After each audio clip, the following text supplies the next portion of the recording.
बलवान पूनिया।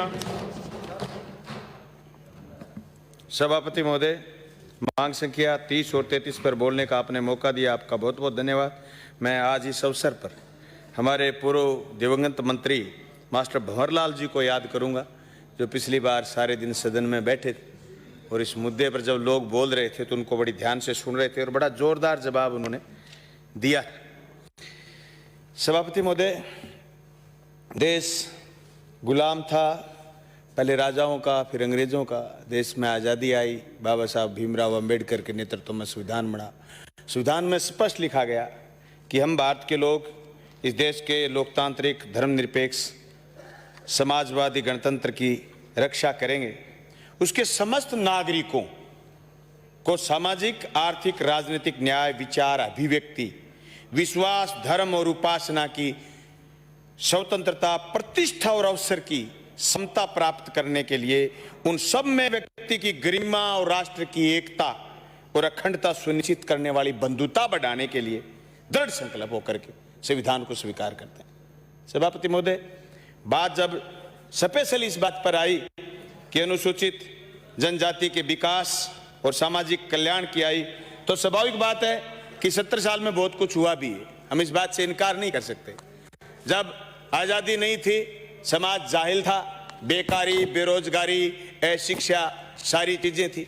स्कूल बने, कॉलेज बने, नौकरियां बनी, उद्योग लगे, कारखाने लगे और लोग अंबेडकर छात्रावास में पढ़ करके, दूसरे छात्रावास में पढ़ करके, सरकारी स्कूलों में पढ़ करके लोग IAS IPS भी बने। इसमें कोई दो राय नहीं। लेकिन जिस तेजी के साथ समाज को आगे बढ़ना चाहिए था, उस स्थिति से समाज नहीं बढ़ा।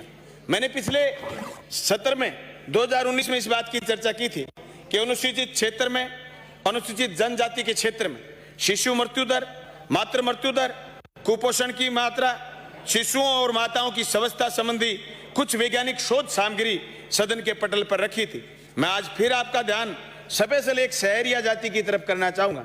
सभापति महोदय, आज भी सहरिया जाति में एनीमिया में आधे से ज्यादा महिलाएं पीड़ित हैं और 3/4 बच्चे अनीमिया से पीड़ित हैं। प्रजनन काल में संक्रमण लगभग 42% है। मलेरिया, टीबी, पोलियो, डायरिया आदि को छोड़ करके प्रभावी उपचार कहीं उपलब्ध नहीं है। गंभीर बीमारियों से लोग आज भी पीड़ित हैं। आज भी TSP, नॉन TSP के नाम पर झगड़े चल रहे हैं और नॉन TSP क्षेत्र के शिक्षक जो TSP क्षेत्र में लगे हुए वो बाहर जाना चाहते हैं और उनके एवज में TSP के लोगों को वहां नौकरी मिले, इस बात की मांग उठती है। आज भी डूंगरी कांकरी का जो मामला हुआ, उस मामले में जिस तरीके से विद्रोह देखा गया और उसका जिस तरीके से दमन हुआ, झूठे मुकदमे में लोग मांग कर रहे हैं कि हमारे यहाँ मुकदमे वापस लिए जाएं। आज भी मैं एक बात आपके बीच 2011 का एक सर्वे रखना चाहता हूं, जिसे साबित हो रहा कि सामान्य समाजों से आज भी TSP और नॉन TSP में किस तरीके से साक्षरता दरें अभी भी कम है। वहां मेल में 68.55% और फीमेल में 48.35% और शहरिया जाति में 36.27% मेल और फीमेल में अभी भी 7.85% शिक्षा है। इसका मतलब जनजाति क्षेत्र पिछड़ा हुआ है और जनजाति में शहरिया जाति पिछड़ी हुई है। इस तरीके से अगर हम अलग अलग वैल्यूएशन करें, अलग अलग पैमाने पर देखें, तो आज भी जनजाति क्षेत्र काफी पिछड़ा हुआ है। सभापति महोदय, मैं आपका ध्यान इस बात की ओर आकर्षित करना चाहूंगा कि जो अशिक्षा, गरीबी, भूखमरी और यातायात की जो कमी आज भी इस क्षेत्र में है। इसलिए मैं मांग करता हूं कि जहां भी TSP क्षेत्र के लोग रहते हैं, उन वार्डों में, उन मोहल्लों में स्पेशल नशे पर ध्यान दिया जाए और समाज को बराबर लाने के लिए मांग बार बार जो उठ रही है, उसको गंभीरता से संविधान में प्रदत्त अधिकारों के तहत लागू किया जाए। सभापति महोदय, मैं बराबरी की बात पर आऊं तो रेसला नाम के संगठन के लोग जो अभी विधानसभा के बाहर पिछले 5 दिन से भूख हड़ताल पर बैठे हैं, उनकी मांग है कि व्याख्याताओं की संख्या 52,699 जो प्रिंसिपल बनने के लायक हैं, उनको सिर्फ 14% आरक्षण है, 14% सीटें मिली हुई।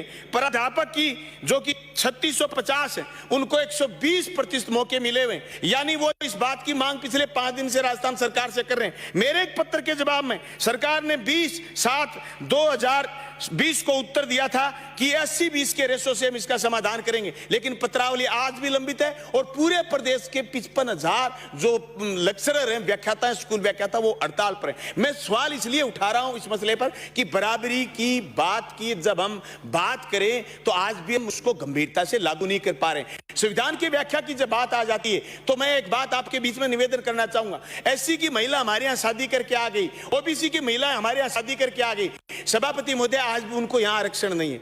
हम राजस्थान सरकार से ये कई दफा मांग उठा चुके हैं, कई माननीय सदस्य मांग उठा चुके हैं। जनता हमसे मांग करती है कि ये जो आरक्षित वर्ग में पैदा हुआ बच्चा आरक्षित वर्ग में ब्याया गया, दूसरे स्टेट में चला गया, लेकिन उसको आरक्षण नहीं मिल रहा। मैं सरकार से इल्तिजा करता हूं कि एसएलपी लेकर के जाए सुप्रीम कोर्ट और ये प्रावधान कराए कि जो आरक्षण में पैदा हुआ, आरक्षण के परिवार में चला गया, उसको आरक्षण क्यों नहीं। बात जब ये आ जाती है कि संविधान को लागू करने की, तो आज भी गाड़िया लुहार घुमक्कड़ परिवार दर दर की ठोकर खाते फिर रहे। हमें जरूरत है इस बात की कि गंभीरता से जो फैसले सरकारों ने लिए हुए हैं उनको बचाने का काम करे। और ये जो हमारे समाज में ऊंच नीच का भेदभाव आज भी बढ़ रहा है, इसको मजबूती के साथ पाटने का काम करें। सभापति महोदय, खाद्य सुरक्षा को मजबूती से और बीपीएल परिवारों को सर्वे कर गरीबों व भूमिहीनों को इस योजना में शामिल करने का लाभ दिलाएं। सभापति महोदय, मैं छोटा सा ध्यान लास्ट एक बात के साथ आपका इंगित करना चाहूंगा। बीपीएल परिवारों की सर्वे अभी नहीं हो रही है, लोगों को जोड़ा नहीं जा रहा है, खाद्य सुरक्षा में लोगों के नाम नहीं जोड़े जा रहे हैं, जिससे लोगों को बहुत भारी दिक्कतें हो रही हैं। मैं आपका ध्यान, सरकार का ध्यान इस तरफ इंगित करना चाहूंगा। अंबेडकर छात्रावासों की दशा सुधारी जाए, उनकी संख्या बढ़ाई जाए और आरक्षण को गंभीरता से लागू किया जाए, उसकी व्याख्या सही ढंग से की जाए। आपने मुझे समय दिया, आपका बहुत बहुत धन्यवाद, शुक्रिया। श्री गोपी